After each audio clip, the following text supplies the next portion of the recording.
시청자 여러분 안녕하십니까? VOA 모닝뉴스 시작합니다. 한국 국회 집권 여당인 더불어민주당이 단독 추진한 일명 대북전단 살포 금지법이 국회 본회의를 통과한 데 따른 파장이 커지고 있습니다. 한국 국회 야당과 북한인권단체들은 위헌적인 법률이라며 곧바로 헌법 소원을 제기하겠다고 밝혔습니다. 조상진 기자가 보도합니다. 한국 국회가 14일 본회의를 열고 이른바 대북전단 살포 금지법으로 불리는 남북관계발전법 일부 개정안을 통과시켰습니다. 개정안은 군사분계선 일대 대북 확성기 방송이나 게시물 게시행위, 대북전단 등의 살포 행위를 남북 합의서 위반 행위로 규정하고 이를 위반할 경우 3년 이하의 징역형이나 3천만 원 이하의 벌금형에 처하도록 했습니다. 한국 여당인 더불어민주당의 법 추진에 항의해 표결에 불참한 제1야당 국민의힘은 국민의 기본권인 표현의 자유를 침해하는 위헌적 법률이라고 비판하면서 즉시 헌법 소원을 제기하겠다고 밝혔습니다. 2015년에 국가인권위원회 결정을 보면은 북한의 위협을 이유로 해서 국민의 기본권을 규제하는 것은 맞지 않다라고 분명히 한번 얘기를 하고 있거든요. 접경 지역 주민의 안전은 당연히 저희도 신경을 쓰는 것인데 과연 표현의 자유라고 하는 헌법 가치를 근본적으로 규제하는 그런 입법을 가지고 해야 되느냐, 그 입법 자체가 위헌이 아니냐는 다툼이 될 겁니다.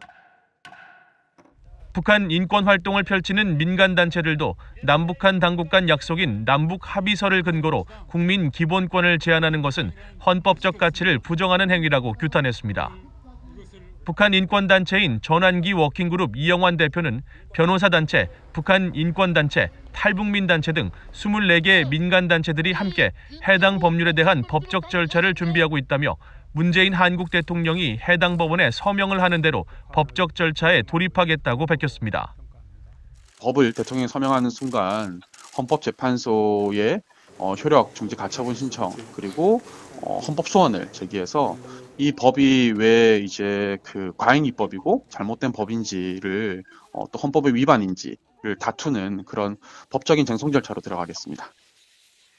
북한 인권단체들은 또 이번에 통과된 개정안에 살포의 의미를 정의하면서 단순히 제3국을 거치는 전단 등의 이동을 포함시킨 것에 큰 문제가 있다고 비판했습니다.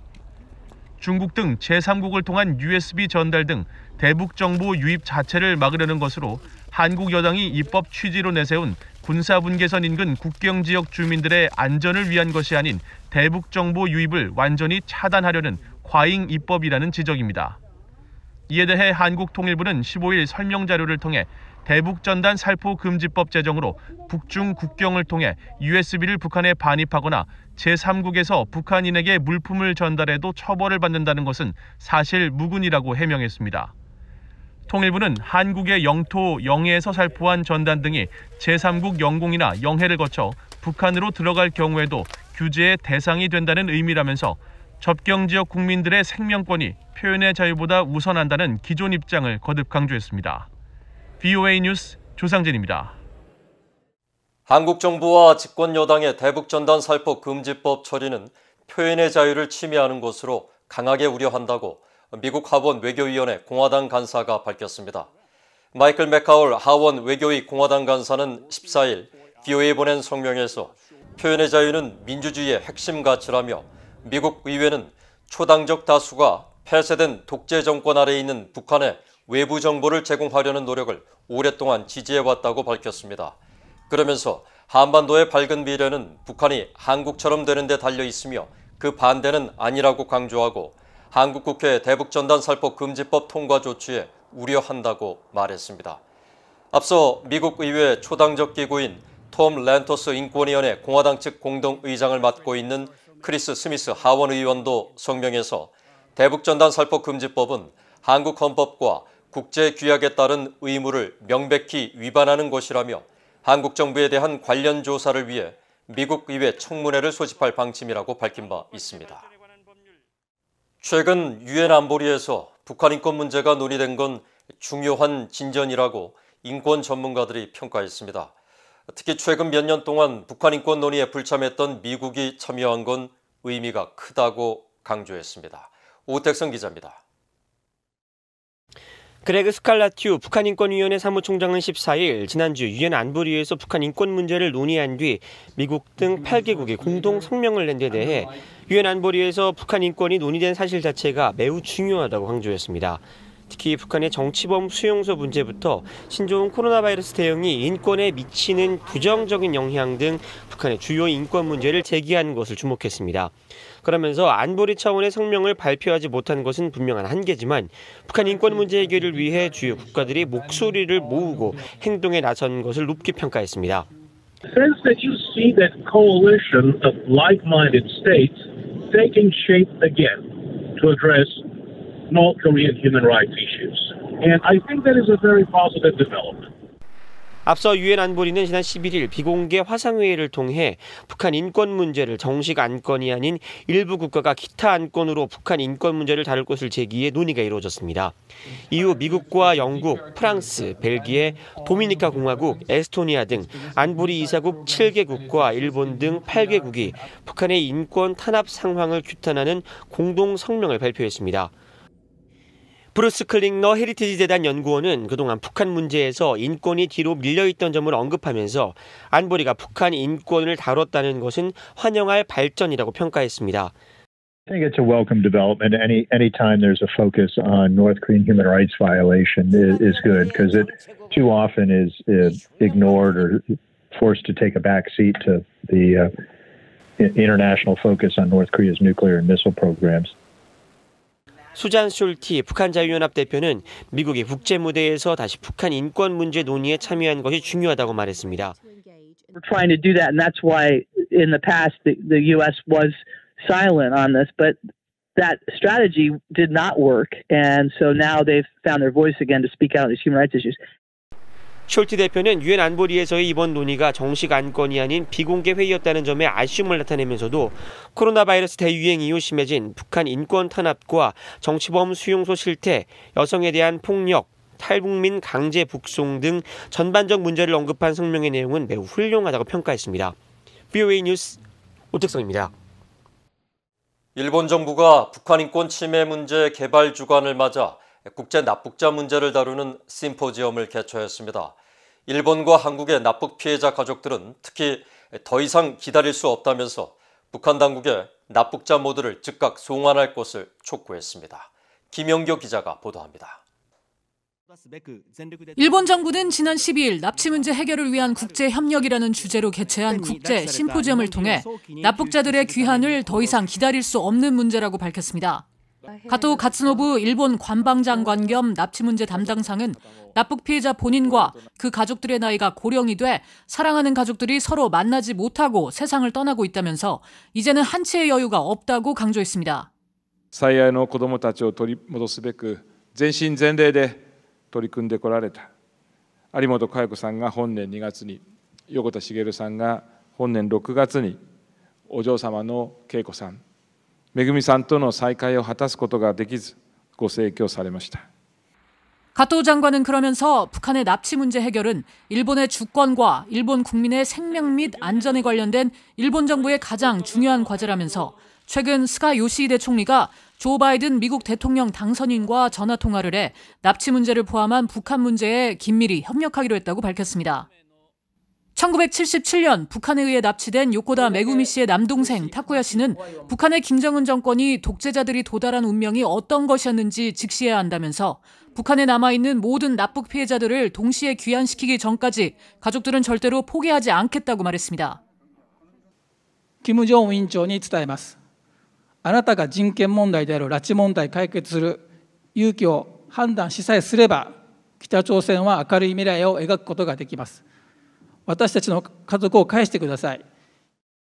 또 1978년 납북된 타구치 야에코 씨의 아들 이즈카 고이치로 씨는 아베 신조 전 총리가 납치 문제를 최우선 과제로 삼고 도널드 트럼프 미국 대통령에도 이 문제를 피력해 2018년 싱가포르 정상회담과 2019년 하노이 정상회담에서 트럼프 대통령이 김정은 위원장에게 직접 이 문제를 거론한 건 효과적이었다고 말했습니다. 하지만 북한은 아직까지 납북자들을 되돌릴 결단을 내리지 못하고 있다고 지적했습니다. 北朝鮮は我々家族が死んでしまえばこの問題の世論も静まり風化し日朝国交正常化ができるのではないかと淡い期待を持っているのかもしれません。拉致問題を正しく解決しなければ、彼が最後の一人になろうとも国内外において全てにおいて訴え続ける覚悟でいます。 북한에 억류됐다 풀려나 엿새 만에 숨진 미국인 대학생 오토 원비어의 부모는 화상 연결을 통해 북한을 상대로 한 법적 대응을 강조했습니다. We sued North Korea in our federal judiciary system and won the case. This can be done in Japan, and holding North Korea responsible legally will be as successful as it can be without having to deal with North Korea through diplomacy. 대한항공 납치 피해자 황원 씨의 아들 황인철 1969년 대한항공 납치 피해자 가족회 대표도 아버지를 비롯한 납북 피해자들을 가족의 품으로 하루빨리 돌려보내줄 것을 강력히 촉구했습니다.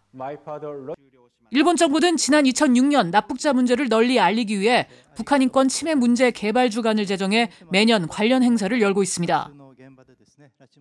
납북 피해자 가족들은 북한의 납치 문제는 현재도 진행 중인 엄중한 인권 유린 사안이라며 북한이 가족들을 즉각 송환할 것을 한 목소리로 촉구했습니다. VOA 뉴스 김한교입니다. 지난 7월 북한 정권과 김정은 국무위원장을 상대로 한 손해배상 청구 소송에서 승리했던 한국전쟁의 한국군, 즉 국군포로들이 한국 내 남북경제문화협력재단, 경문협을 상대로 추심금 청구 소송을 제기한다고 밝혔습니다.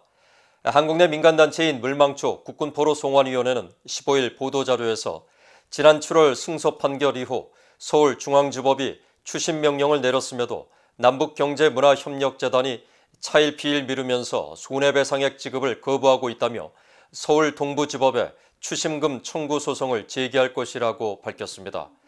물망초 측은 법원이 지난 2017년 한 해 동안 경문협이 징수한 저작권료 1억 9천만 원의 지급 청구 채권에 대해 추심을 명령했지만 경문협이 법원 결정이 잘못됐다며 추심을 거부하고 있다고 주장했습니다. 경문협은 지난 2005년 북한 내각산하 저작권 사무국과 협력을 통해 북한 출판물과 방송물 등의 한국 내 저작권을 위임받았으며 이를 통해 한국 내에서 발생한 저작권료를 징수해 북한에 송금해온 단체로 알려져 있습니다. 북한 정권의 핵위협과 중국에 대한 대응을 위해 미한일 3국 공조를 더욱 강화할 필요가 있으며 특히 한일 갈등을 해소해야 한다고 미국의 민간연구단체가 지적했습니다. 워싱턴의 전략국제문제연구소는 14일 발표한 국제안보보고서에서 미국이 북한과 중국 등에 대응하기 위해서는 한국과 일본 등 영내 동맹국들과의 관계 강화가 필수적이라면서 미국은 아시아 지역에서 북대서양조약기구 나토와 같은 동맹체제 구축을 희망했지만 영내 동맹국 간 역사적, 정치적 이견으로 어려움을 겪고 있다고 분석했습니다. 보고서는 특히 갈수록 악화하고 있는 한일 양국 간의 갈등이 북한 문제 대응에 걸림돌로 작용하고 있다며 한국과 일본 모두 북한 위협 대응에 동일한 이해관계를 갖고 있지만 양국 간 갈등으로 미한일 방어협력체와 정보공유체계를 불안하게 만들고 있다고 지적했습니다.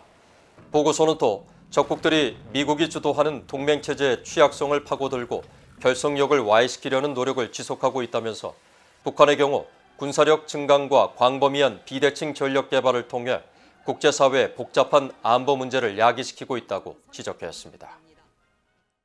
이상으로 VOA 모닝뉴스를 마칩니다. 시청해주신 여러분 고맙습니다.